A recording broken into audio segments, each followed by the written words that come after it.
But no problem, Wesley's just not going to take the knight. Well, that's too bad Wesley's not going to take the knight, because in this position, after sacrificing his knight, Hikaru is going to sacrifice, you guessed it, the rook! Rook takes f3! 2 brilliant moves! And there's 4 more to go. This dude just played back-to-back more brilliant moves than you'll probably see in your entire life. And this man's got 4 more to go. He ain't done. Rook f3 can't be taken because queen f3 can't block. Take the rook, king g1, bishop e3. Here, it's mate very soon. Rook f3. 2.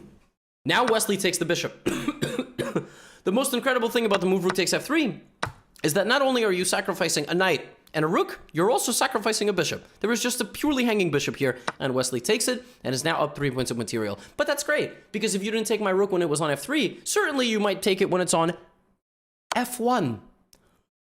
3 brilliant moves. Cannot be taken. King to g2. And in this position, with now the bishop staring straight down at the rook and the king, Hikaru plays bishop to e3. 4 brilliant moves. The idea of bishop e3 is setting up rook g1 check, and the bishop cannot actually take the rook, because if it does, pawn sneaks in. Only option is to go here. Queen f3 check, and knight g5. Done. Call the coroner. 4 brilliant moves. Bishop g3 thing is staring at everything else. Wesley is trying to sacrifice material. Now, obviously Hikaru cannot take on g3, because then the rook would take, and then the attack would be kind of stopped. So instead of h takes g3, Hikaru played h takes g3, 5 brilliant moves. 5 and 1 more to go. What is the idea?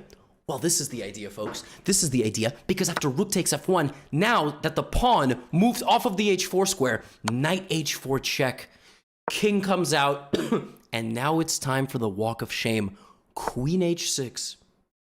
This man Hikaru is down 5 points of material. I would argue he's down 10. This rook hasn't even moved. This rook hasn't even moved yet. The only way for Wesley to avoid getting checkmated here in a variety of brutal fashions is to play g5. Knight takes g5, and now king to g4. And folks, you might ask yourself, where are the 6 brilliant moves? You've only showed me 5. If you thought Hikaru was in the business of sacrificing only bishops and rooks, no. Knight f3. With the idea that if you take the knight, swift execution. What a checkmate on h3. And if you take the knight with the rook, the same thing. And the other thing is, I now completely block all of your pieces. I am just threatening this. You have a few ways of getting out of this situation. You can play knight to f2.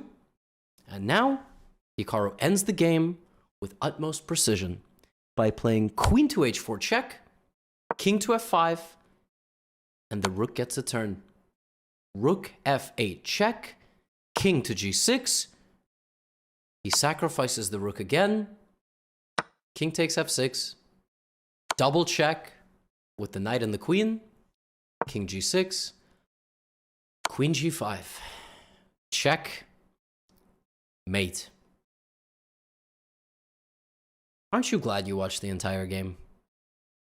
This man Hikaru played h4 and then proceeded to play f3, knight e4, rook f3, rook f1, bishop e3, hg, walk the king out to the edge of the board, sacrifice the knight, and what a journey for the white king.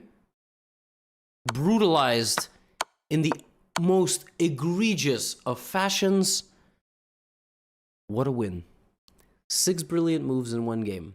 More brilliant moves in one game than some of us will get in a year. Not a lifetime. Hopefully not a lifetime. Aren't you glad you watched this full video? I'm sure glad you watched this full video. That was sick. That was ridiculous. I got nothing to, I'm just happy I could share this with you. That's it.